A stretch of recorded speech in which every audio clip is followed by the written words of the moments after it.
सद्दाम हुसैन साहब policy analyst researcher हैं, white के हमारे साथ मौजूद हैं। बहुत शुक्रिया सद्दाम साहब, प्रोग्राम के लिए आपने वक्त निकाला। अब ये 1300 अरब, कभी 800 अरब, कभी 200 अरब, अगर ये इस तरह के इजाफी टैक्सेस आवाम पर लाद दिए जाए तो ये आवाम कहाँ जाएगी? महंगाई में पहले ही इजाफा हो रहा है। IMF प्रोग्राम का मतलब लोग लेते ही हैं कि शायद महंगाई बढ़ेगी, टैक्सेस बढ़ेंगे, बिजली और गैस के टैरिफ बढ़ेंगे। अब ये मजीद 1300 अरब का टैक्स लगाया जा रहा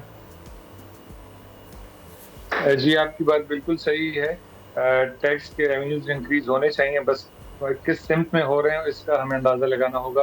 अगर तो ये टैक्स उन्हीं लोगों से लिया जा रहा है जो ऑलरेडी पे कर रहे हैं, तो फिर ये नुकसानदेह साबित होगा बिजनेस कम्युनिटी के लिए भी, आम लोगों के लिए भी। इससे जो आपकी जो डिमांड साइड है वो डिक्रीज होगी और इकॉनमी और श्रिंक होती जाएगी। हमें ये सिमत हमें मुतय्यन करनी होगी कि अगर टैक्स हमें रेवेन्यूज इंक्रीज करना है तो टैक्स बेस जो है उसको इंक्रीज की जाए। पाइड बहैसियत इदारा हम कहते हैं कि यूनिवर्सल इनकम टैक्स लगाया जाए, एग्रीकल्चर टैक्स लगाया जाए और चीज़ों के ऊपर। मगर जो ऑलरेडी पे कर रहे हैं उनके ऊपर अगर और टैक्स इंक्रीज करेंगे तो ये नुकसानदेह होगा। तो हमें रिफॉर्म्स की तरफ जाना है, ना कि शॉर्ट टर्म जो मैयर्स हैं। इन मैयर्स से हमें फौरी तौर पर रेवेन्यू तो आ सकता है, बट अगर हमें लॉन्ग टर्म देखना है तो हमें टैक्स बेस जो है उसको इंक्रीज करना होगा। तो सद्दाम साहब, ये रिफॉर्म्स के नाम पर हमेशा सिर्फ टैक्स रिफॉर्म्स ही की जाती है। वो चाहे पेट्रोलियम प्राइसेस पर नया टैक्स लगा दिया जाए, वो इनकम टैक्स लगा दिया जाए, वो किसी की जो भी आमदनी है उस पर टैक्स को लाद दिया जाता है और उसको बढ़ा दिया जाता है। अभी हमने देखा वो ताजिर दोस्त स्कीम एक लाई जा रही थी, वो बुरी तरह नाकामी से दो चार हुई है। तो ये अगर अपने टैक्स नेट को बढ़ाना है हुकूमत को तो उसके लिए इकदाम क्या उठाए जाएँ, क्योंकि अस खुद तो कोई भी यहाँ पर टैक्स देने को तैयार नहीं है। देखिए, मसला ये कि टैक्स रिफॉर्म्स जो हैं असल में टैक्स रिफॉर्म्स हैं नहीं। जिस तरह आपने भी जिक्र किया, 20-25 सालों से मुख्तलिफ इंटरनेशनल जो है प्रोजेक्ट्स आए, फंडिंग आई टैक्स रिफॉर्म की। तो टैक्स बढ़ाना और जो ऑलरेडी लोग हैं बिजनेस के अंदर उनसे टैक्स लेना, ये टैक्स रिफॉर्म नहीं होता है। टैक्स रिफॉर्म ये होता है आप टैक्स पेइंग का जो प्रोसीजर है, जिसे हम कहते हैं compliance cost of paying tax, आप उसको आसान बनाएं, आप उस प्रोसेस को आसान बनाएं, आप टैक्स रेट्स को कम करें, इनडायरेक्ट टैक्सेस जो आपने कहे GST वगैरह, आप उसको कम करें। तो एक ये भी मिथ है कि we are not paying taxes, पूरी आवाम आपकी इनडायरेक्ट टैक्सेस पे करिए, आपका जो इनकम का तबका है वो टैक्स पे करे। तो जो हमें असल रिफॉर्म करनी है वो आज तक हो नहीं पाई। हमारा जो फोकस है वो किसी और जगह है। हमें जो इदारे टैक्स नेट में नहीं आ रहे उनको हमें लेके आना है। एग्रीकल्चर में तरफ से जो है बड़ा है, तो हम सिर्फ टैक्स इंक्रीज करने में और जो ऑलरेडी टैक्स मतलब जो आपके पास जो इंफॉर्मेशन है, जो आपके जो टैक्स पेयर्स हैं, जो आपके जो एम्प्लॉयज हैं, उनसे आप लेते हैं टैक्स, जो कि टैक्स बेस में है नहीं, उनसे आप नहीं लेते। तो असल रिफॉर्म वो होगी, ना कि टैक्स रेट इंक्रीज करना।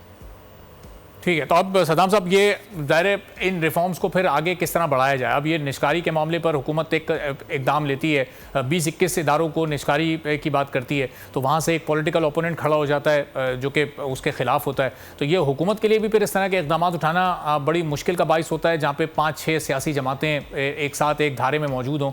तो फिर ये इस तरह मामला को लेकर कैसे आगे बढ़ा जाएगा? IMF की सारी शराइत को हुकूमत पूरी करने के काबिल होगी?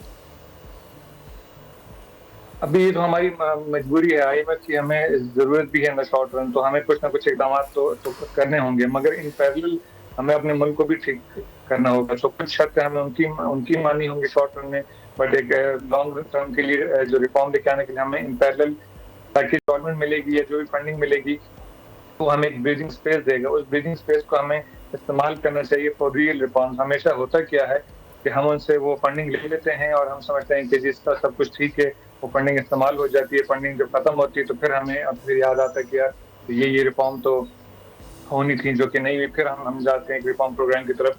तो हम उस स्पेस को, उस टाइम को मैनेज करें रिफॉर्म के लिए। जिस तरह आपने कहा कि स्टेट ओन एंटरप्राइजेस हैं, प्राइवेटाइजेशन की बात हो रही है, तो हमारी एक अपनी रिपोर्ट है कि 60+ जो हुकूमती फुटप्रिंट है, मतलब हर 60+ का जो फीसद है हर सेक्टर में वो हुकूमत है। तो जब हुकूमत आती है तो टेक्निकली, इकोनॉमिकली वो इनएफिशिएंट होती है, बिकॉज जब प्राइवेट सेक्टर आता है तो that is profit driven, efficiency driven. हुकूमत ना प्रॉफिट ड्रिवन होती है ना एफिशिएंसी ड्रिवन होती है।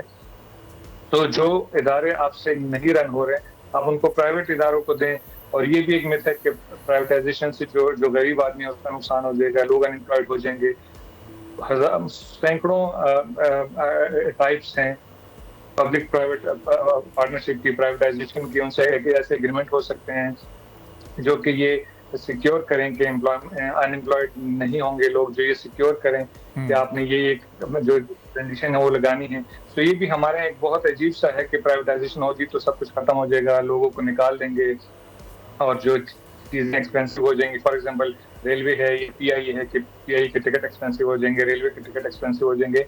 याद रखें कि प्राइवेट सेक्टर प्रॉफिट ड्रिवन है, वो आपको रेलवे में ऑप्शंस भी देगा क्योंकि उसने एफिशिएंसी को भी वो रखना है, प्रिंसिपल रखना है। तो वो आपको रेलवे के अंदर ही A B C D category option देगा, जिसमें अच्छे आरामदेह सफर करना वो ए कैटेगरी में जाए, जिसमें नहीं करना बी कैटेगरी में जाए।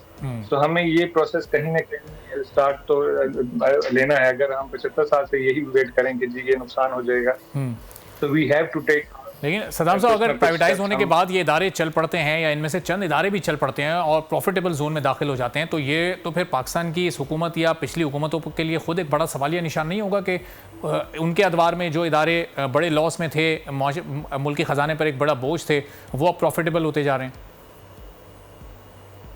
जी एग्जैक्टली, तो ये तो सवालिया निशान है इकोनॉमिकली भी, टेक्निकली भी। हुकूमत का ये काम है ही नहीं कि 60% आपके जो फुटप्रिंट है कि आप 60% जो सेक्टर्स हैं उसके अंदर आप इन्वॉल्व हों। हुकूमत का काम है to facilitate, to provide facilities कि आप काम को आसान बनाएं। कोई गेम हो रही है, कोई ट्रांजैक्शन हो रही है, या कोई डील हो रही है, या कोई इकोनॉमिक एक्टिविटी हो रही है, हुकूमत का काम इतना है कि ताकि उसको आसान बनाए, फैसिलिटेट करे या रेगुलेट करे ताकि आवाम का नुकसान ना हो, या किसी कोई भी जो इन्वॉल्व है उसका नुकसान ना हो, कोई भी स्टेक होल्डर। हुकूमत बजाते खुद जब देर आएगी तो फिर मसाइल होंगे। जिस तरह हम खेलते हैं, गेम खेलते हैं, अंपायर होता है, ही इज द रेगुलेटर, वो देखता है गेम ठीक हो रही है कि नहीं हो रही, वो रूल डिफाइन करता है, फैसले करता है।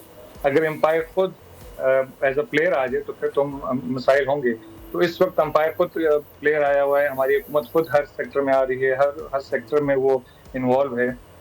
तो जब एक बंदा, एक हुकूमत इतनी सारी चीज़ों में इन्वॉल्व होगी तो इकोनॉमिक प्रिंसिपल्स को आप रहने दें, टेक्निकल प्रिंसिपल्स को आप रहने दें, जब एक इदारा या एक हुकूमत इतने सेक्टर्स को संभाले होगी तो ऑब्वियसली इनएफिशिएंसी आएगी।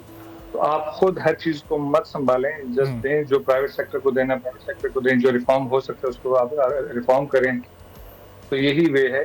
अदरवाइज तो अगर IMF से हमें फंडिंग मिल भी जाती है और अगर ये रिफॉर्म नहीं होती जिनकी मैंने बात की है, तो 3 साल बाद हम फिर इसी जगह पे होंगे, तो फिर एक और IMF प्रोग्राम में हमें आना होगा। और सदाम साहब, ये अगर 3 या 4 साल या 5 साल प्रोग्राम भी होता है, इसमें $8 अरब अगर मिल रहे हैं, तो वो एक साल का अगर आप एक रेशो निकालें तो वो तो $2 अरब या $1.6 अरब हमें हर साल मिलेंगे। तो जो पाकिस्तान को बैनुल अक़वामी पेमेंट्स करनी है, उस हिसाब से क्या पाकिस्तान एक सेफ जोन में दाखिल हो जाएगा? एक ब्रीदिंग स्पेस तो मिलेगा, लेकिन क्या उतने डॉलर्स पाकिस्तान के पास अवेलेबल होंगे कि बासानी वो पेमेंट्स भी की जा सकें, या फिर मुस्तकिल बुनियादों पर रोल ओवर पर काम करना पड़ेगा पाकिस्तान को?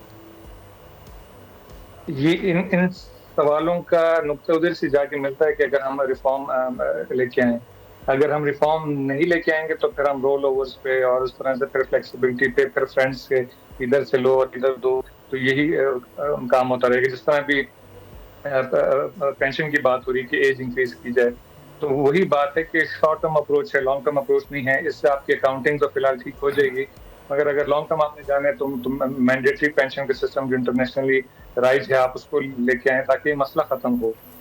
एज इंक्रीज करने से आपकी वक्ती तौर पे अकाउंटिंग ठीक हो जाएगी और कुछ नहीं होगा। सब्सक्राइब करें और बेल दबाएं ताकि कोई खबर रह न जाए।